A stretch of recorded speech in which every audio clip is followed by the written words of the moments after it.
वैभव नाईक, सतीश सावंत, संजय सारकर आम्ही एकजुटीने या जिल्ह्यामध्ये काम करतोय ते त्यांच्या डोळ्यात खूप असते आणि निवडून आलेला खासदार कुठे भूमिगत झालेला आहे हा प्रश्न रत्नागिरीकर विचारतात, सिंधुदुर्गकर पण विचारतायत आणि मी जरी निवडून आलो नाही तरी माझा संपर्क या मतदारसंघामध्ये चालू आहे हे त्यांच्या डोळ्यामध्ये खूप असते म्हणून अशा पद्धतीची बेताल वक्तव्य करतायत।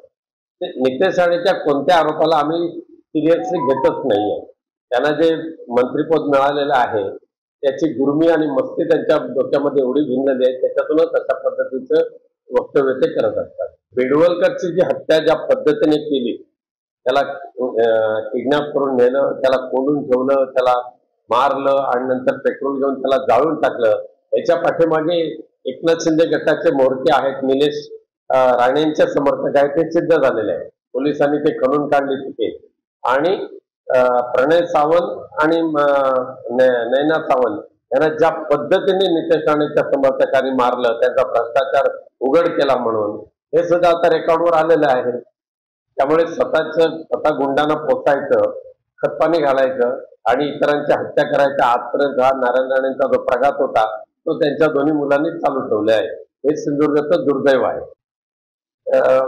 जसजसे आता महापालिका आणि स्थानिक स्वराज्य संस्थांच्या निवडणुका जवळ येतील तसतसं या महाराष्ट्रामध्ये भारतीय जनता पक्ष शिंदे गटाला नामशेष करण्याचा प्रयत्न 100% करणार आहे। त्याची ती सुरुवात झालेली आहे आणि शिंदे गट हा भाजपाला नकोच आहे, त्यातल्या त्यात ऍडजस्टमेंट म्हणून अजित पवार गटाला ठेवतील आणि भाजपा आणि अजित पवार गट शिंदे गटाचं विसर्जन करतील। मी ज्या वेळेला खासदार होतो त्यावेळेला शेकडोनी नवीन BSNL टॉवर्स आम्ही मंजूर करून घेतले, त्याच्यापैकी जवळजवळ 100च्या आसपास BSNL टॉवर उभे झाले, कार्यान्वित झाले, पण पुढे जे त्याचे पाठपुरावा करायला पाहिजे तो मात्र या निवडून आलेल्या खासदार नारायण राणे यांच्याकडून होतच नसल्यामुळे BSNL यंत्रणा पूर्णपणे ठप्प झालेली आहे। आज मी त्याचा आढावा घ्यायला BSNLच्या संबंधित अधिकाऱ्यांना भेटणार आहे। त्यांच्या आयुष्यात 30 जून पर्यंत मुंबई गोवा रस्ता पूर्ण होऊ शकणार नाही।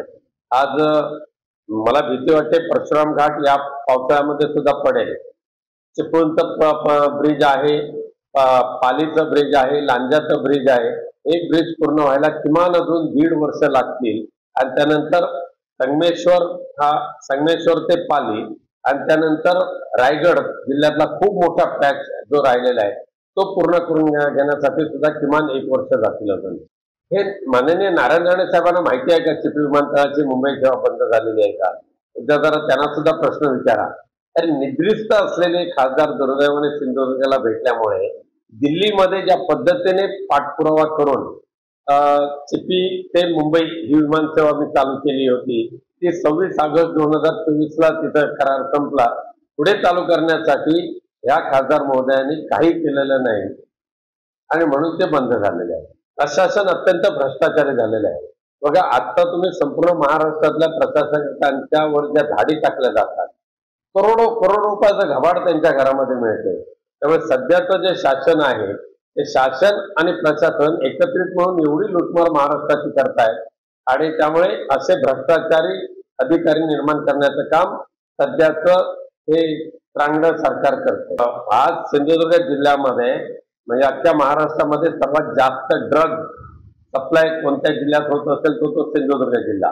गोवा बनावटीची सर्वात जास्त दारू कुठे चालू होत असेल तर ते सिंधुदुर्ग जिल्हा आणि जे सप्लाय करणारे सगळे हे भारतीय जनता पक्ष आणि नारायण राणे यांच्या गटाचे आहेत आणि त्यामुळे हे संपूर्ण अवैध धंदे ह्या सिंधुदुर्ग जिल्ह्यामध्ये एवढ्या मोठ्या प्रमाणात आता सुरू झालेले आहेत।